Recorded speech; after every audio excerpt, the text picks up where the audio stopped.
Eddie, you might be the kindest person I've ever met. Oh, bug off. It's No, that's disgusting. not true. It's Not true. on night shoots. It's really like, it's sickening. It makes me sick to my stomach. It's like, how sweet and kind you are. Even when you're playing Behind closed doors, Jess. Behind closed doors.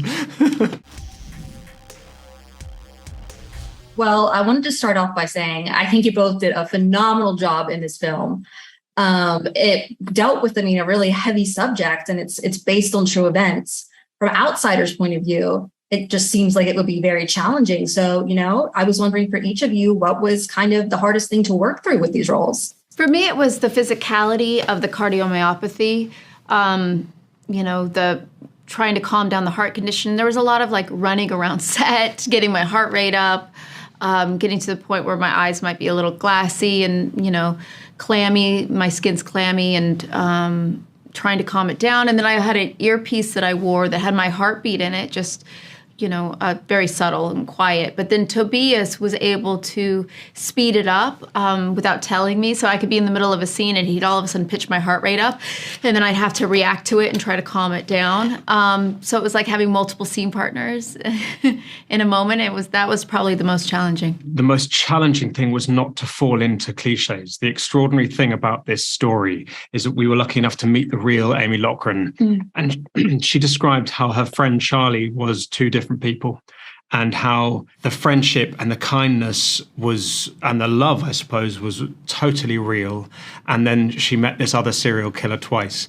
And so it was about really investing in the first 3/4 of the film entirely in that friendship, and not trying to signal anything, just trying to be absolutely authentic to his, overused word authentic, but to his humanity, I suppose, in those moments before this other side emerged. Yeah, well, Eddie, I had previously seen your work in, Les Mis, Fantastic Beast, and this is a very different role for you. So, was there a reason why you were drawn to it? Was there anything in particular that made you want to do this? There were two things. The first was Tobias Lindholm, who I just adore his work. If you haven't seen the films Hijacking or A War, they're just brilliant films with extraordinary subject matter handled with awesome humanity. And he has an amazing take on the world. When you watch one of his films, you know it's a Tobias Lindholm film. And the other thing was to work with this person here, who is someone that was not only a pal, but someone who I just think is one of the great actors, and it was a real joy to get to go and go to work together. Thanks. I felt the same. I loved working with Eddie. You kind of you really like someone off screen, and then you get on a set and you go, do I want to work with you? Is this going to change my point of view, especially playing a complicated character?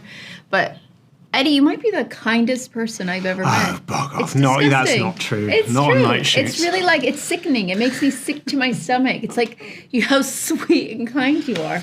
Even when you're playing Behind closed doors, Jess. Behind closed doors. That's so awesome. Well, Jessica, I also just wanted to ask, how closely did you get to work with the real Amy, who your character is based on? She was so generous with her time. It was in the pandemic that we were prepping, so I spent a lot of Zooms with her and got to talk to her about her experience. One thing she said to me that really opened up the character, she told me she was a night nurse, so her kids would think that they had a stay-at-home mom. And I was like, wow, that is such a way in, because she's working all night taking care of others. She comes home, sleeps for a little bit while they're at school, and then is just is taking care of them before she goes back to work. All the while struggling with cardiomyopathy. So yeah, she was great. She came to set. I was very nervous to see her on set, but I gave her a quick hug, and then she kind of hid from my view so I could try to film scenes from her life. It was a pretty intimidating thing. I'm going to have to wrap, but thank you guys so much for chatting with me. Again, I really enjoyed this film. I thought you guys did phenomenal. Thank you so much. So good to talk to you. Nice to talk to you. All right, have a good one.